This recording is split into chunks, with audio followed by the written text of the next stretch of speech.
गरीबी और लड़के की प्रेरक कहानी। एक छोटे से गांव में रमेश नाम का एक लड़का रहता था। उसका परिवार बहुत गरीब था।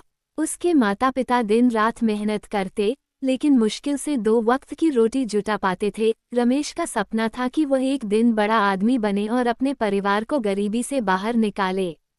रमेश पढ़ाई में बहुत होशियार था, लेकिन उसके पास किताबें खरीदने तक के पैसे नहीं थे। वह अपने गांव के स्कूल में जाता और जो भी थोड़ा बहुत सीख पाता उसे घर पर दोहराता। उसके पास एक पुरानी नोटबुक और आधा टूटे हुए पेंसिल का टुकड़ा था, जो उसका सबसे बड़ा खजाना था। एक दिन गांव में एक बड़े व्यापारी श्रीमान गुप्ता आए। उन्होंने देखा कि रमेश सड़क के किनारे बैठकर कुछ लिख रहा था। गुप्ता ने रमेश से पूछा, तुम यहाँ क्या कर रहे हो बेटा? रमेश ने सिर झुकाकर कहा, साहब, मैं पढ़ाई कर रहा हूँ।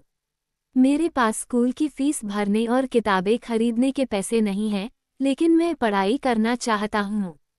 गुप्ता को रमेश की लगन देखकर बहुत प्रभावित हुए। उन्होंने रमेश से पूछा, तुम्हारा सपना क्या है? रमेश ने आत्मविश्वास के साथ कहा, मैं इंजीनियर बनना चाहता हूँ, ताकि अपने परिवार को गरीबी से बाहर निकाल सकूं और दूसरों की मदद कर सकूं। गुप्ता ने उसकी मदद करने का फैसला किया। उन्होंने रमेश के स्कूल की फीस भरी, उसे नई किताबें और कपड़े दिलाए। साथ ही उन्होंने रमेश को प्रोत्साहित किया कि वह मेहनत से पढ़ाई करे। रमेश ने गुप्ता जी के भरोसे को कभी टूटने नहीं दिया। वह दिन रात मेहनत करता और हर परीक्षा में टॉप करता। समय बीतता गया और रमेश ने स्कॉलरशिप के सहारे इंजीनियरिंग की पढ़ाई पूरी कर ली। कुछ सालों बाद रमेश एक सफल इंजीनियर बन गया। उसने अपने परिवार के लिए एक नया घर बनवाया और अपने गांव में एक स्कूल भी खुलवाया, जहां गरीब बच्चों को मुफ्त शिक्षा दी जाती थी।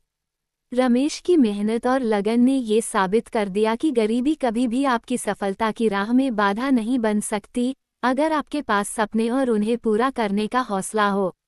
सीख: संकट चाहे जितने भी बड़े हों, मेहनत और लगन से हर मुश्किल को पार किया जा सकता है।